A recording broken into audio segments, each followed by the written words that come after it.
siapa yang menguasai objek sengketa tersebut, bukan pihak yang tidak menguasai, tidak memanfaatkan.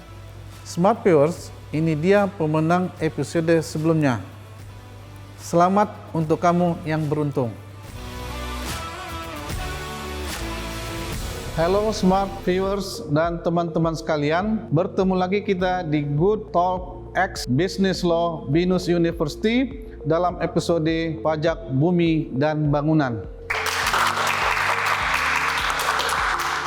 Bahwa kita ketahui bumi dan bangunan itu sangat penting bagi manusia maupun bagi negara. Jadi, pemerintah Republik Indonesia berdasarkan Undang-Undang Dasar Negara Republik Indonesia pasal 223 huruf A menyebutkan bahwa pajak dan pungutan yang bersifat memaksa wajib dalam bentuk undang-undang. Jadi, kaitan bumi dan bangunan, pemerintah telah menerbitkan Undang-Undang Nomor 12 Tahun 1985 dan telah dirubah dengan Undang-Undang Nomor 12 Tahun 1994. Dan undang-undang ini sampai sekarang belum ada perubahan. Bahwa inilah yang menjadi dasar hukum bagi pemerintah untuk mengambil pajak dari perorangan maupun dari badan hukum yang mempunyai, memiliki, menguasai, memanfaatkan bumi dan bangunan. Bahwa pajak bumi dan bangunan ini berdasarkan Undang-Undang Nomor 12 Tahun 1994 itu ada dua, yaitu pajak bumi dan bangunan, pedesaan, dan perkotaan. Kemudian ada pajak bumi bangunan untuk perkebunan, pertambangan, dan perhutanan. Tetapi yang diserahkan kepada daerah sesuai dengan Undang-Undang Nomor 28 Tahun 2009 tentang pajak dan retribusi daerah adalah pajak bumi, pedesaan, dan perkotaan atau disingkat dengan PBB P2. Hal ini kenapa diserahkan? Karena adanya pembagian keuangan antara pemerintah pusat dengan daerah. Apalagi sekarang sudah diperbaharui dengan Undang-Undang Nomor 1 Tahun 2022 bahwa sudah lebih tegas PBB P2 itu merupakan hak dari pemerintah daerah. PBB ini diharapkan menjadi pemasukan daerah, kabupaten, ataupun kota. Karena di dalam Undang-Undang 28 tahun 2009, PBB ini di pasal 2 ditegaskan bahwa ini hak dari kabupaten dan kota, bukan provinsi. Sampai di sini ada kira-kira yang ingin ditanyakan? Oke, baik, silakan. Selamat siang Pak, saya mau bertanya, apa aja hal yang dapat menjadi objek pajak bumi dan bangunan? Terima kasih.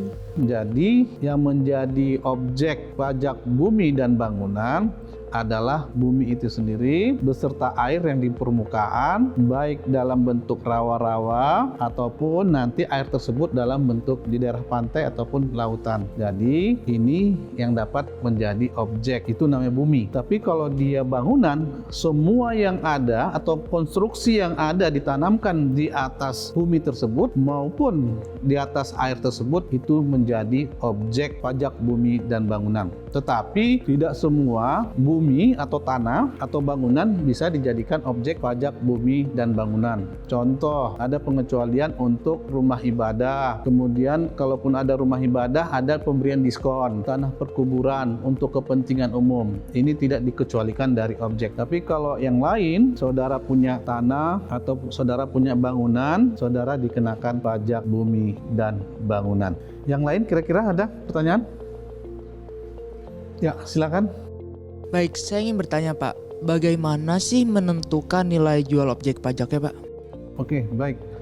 Jadi untuk menentukan nilai objek pajak ini, pertama-tama pemerintah harus melakukan penilaian ataupun melakukan survei dengan cara melihat harga pasar di situ. Maka ada istilahnya pendekatan harga pasar. Baru ditentukan mungkin diturunkan beberapa persen, baru dia menjadi harga per meternya. Nanti ada rumus untuk menentukan NJOP, yaitu 0,5% dikali luas tanah dikali harga per meter, maka didapatkanlah harga nilai jual pajak. Tetapi pajak yang dibayar oleh masyarakat ataupun badan usaha atau badan hukum ada lagi pengurangannya, yaitu pengurangan NJOP tidak kena pajak.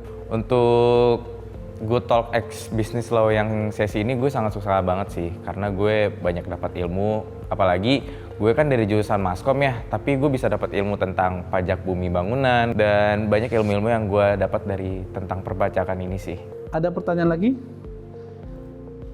Ya.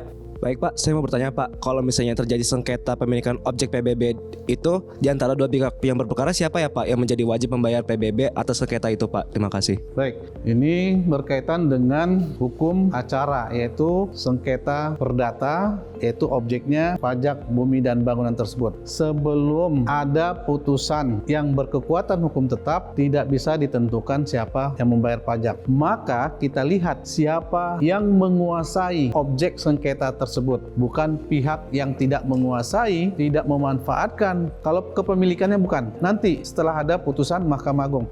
Di sini aku senang banget bisa dapat materi terkait pajak bumi dan bangunan.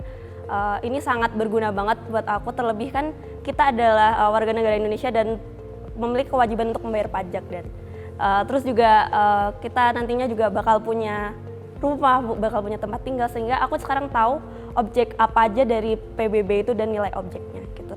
Mungkin itu yang bisa saya sampaikan. Saya mengucapkan terima kasih kepada Smart Viewers dan teman-teman sekalian. Sekian dan terima kasih. Salam sehat selalu.